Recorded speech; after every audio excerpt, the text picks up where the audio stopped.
राम राम साथियों। स्वागत है आपका अपने चैनल द अननोन पाथ पर। आशा करते हैं कि आप लोग सब ठीक होंगे।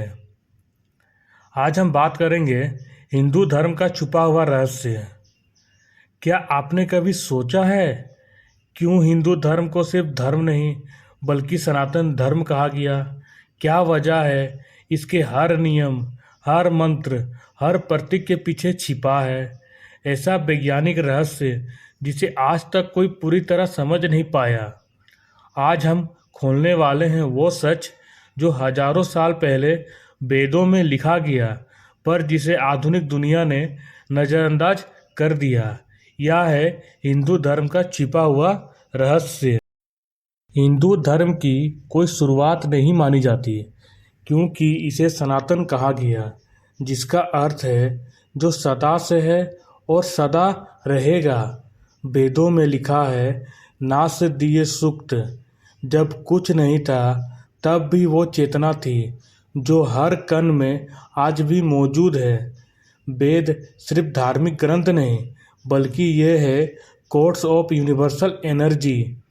हर मंत्र, हर ध्वनि एक फ्रीक्वेंसी है जो ब्रह्मांड से जुड़ने का माध्यम बनती है। नासा और क्वांटम फिजिक्स मानते हैं हर चीज़ ऊर्जा का रूप है।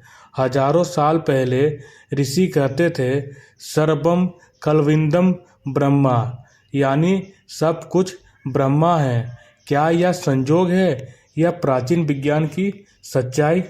अब जरा ये सोचिए, मंदिर में घंटी, दीपक और गुंबद क्यों होते हैं? क्यों हर मंदिर किसी विशिष्ट ज्यामितीय डिजाइन में बना होता है? क्योंकि ये सब एनर्जी कंडक्टर है। जब घंटी बजती है उसकी तरंगें नकारात्मक ऊर्जा को खत्म करती है। दीपक की लो अग्नि तत्व को सक्रिय करती है और मंदिर का गुंबद ब्रह्मांड की तरंगों को केंद्रित करता है। ओम का उच्चारण 7.83 हर्ट्ज की आवृत्ति पर होता है। यही वह फ्रीक्वेंसी है जो पृथ्वी की सुमन रिजोनेंस से मेल खाती है। यानी जब हम ओम बोलते हैं तो हम खुद को पृथ्वी की ऊर्जा से जोड़ते हैं। क्या यह सिर्फ विश्वास है या ऊर्जा विज्ञान?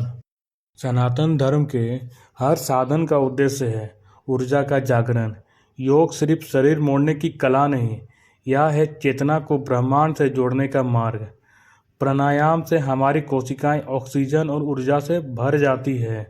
ध्यान से थीटा ब्रेन वेव्स बनती है जो मन और आत्मा के बीच का पुल बनाती है।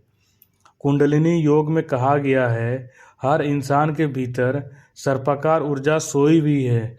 जब यह जागती है तो इंसान अलौकिक ज्ञान प्राप्त करता है। आज न्यूरोसाइंस भी मानता है कि ध्यान से मनुष्य की डीएनए फ्रीक्वेंसी बदल सकती है।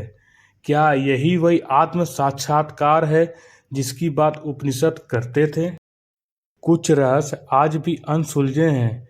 क्यों सभी प्राचीन सभ्यताएं भारत की ओर आकर्षित हुई? क्यों नासा के वैज्ञानिक वेदों का अध्ययन कर रहे हैं? क्यों हर प्राचीन मंदिर के नीचे ज्योति पिंड या ऊर्जा स्रोत पाए जाते हैं? क्या यह सिर्फ धार्मिक आस्था है या धरती पर फैले कॉस्मिक ग्रिड पॉइंट्स का हिस्सा? कहा जाता है मंदिर केवल पूजा के लिए नहीं बने बल्कि वे थे ऊर्जा स्टेशन जहाँ धरती और आकाश की शक्ति एकत्रित होती थी। कुछ सिद्धांत तो यह भी कहते हैं कि ऋषि मुनि इंटर डायमेंशनल ट्रेवल जानते थे। उनका ध्यान इतना गहरा था कि वे क्वांटम लेवल पर यात्रा कर सकते थे। क्या यही तपस्या थी या किसी और दुनिया का विज्ञान? तो अब सवाल है, क्या हिंदू धर्म सिर्फ धर्म है या यह ब्रह्मांड का सबसे पुराना साइंस सिस्टम? वेदों का ज्ञान, मंत्रों की तरंगे, मंदिरों की संरचना सब एक बात बताते हैं कि सनातन धर्म सिर्फ पूजा नहीं बल्कि विज्ञान, चेतना और ऊर्जा का रहस्य है। जब आप ओम का उच्चारण करते हैं तो आप केवल आवाज़ नहीं निकालते, आप ब्रह्मांड से जुड़ते हैं। सनातन धर्म हमें याद दिलाता है कि भगवान बाहर नहीं बल्कि हमारे भीतर की ऊर्जा ही ईश्वर है, और यही है हिंदू धर्म का छिपा हुआ सत्य।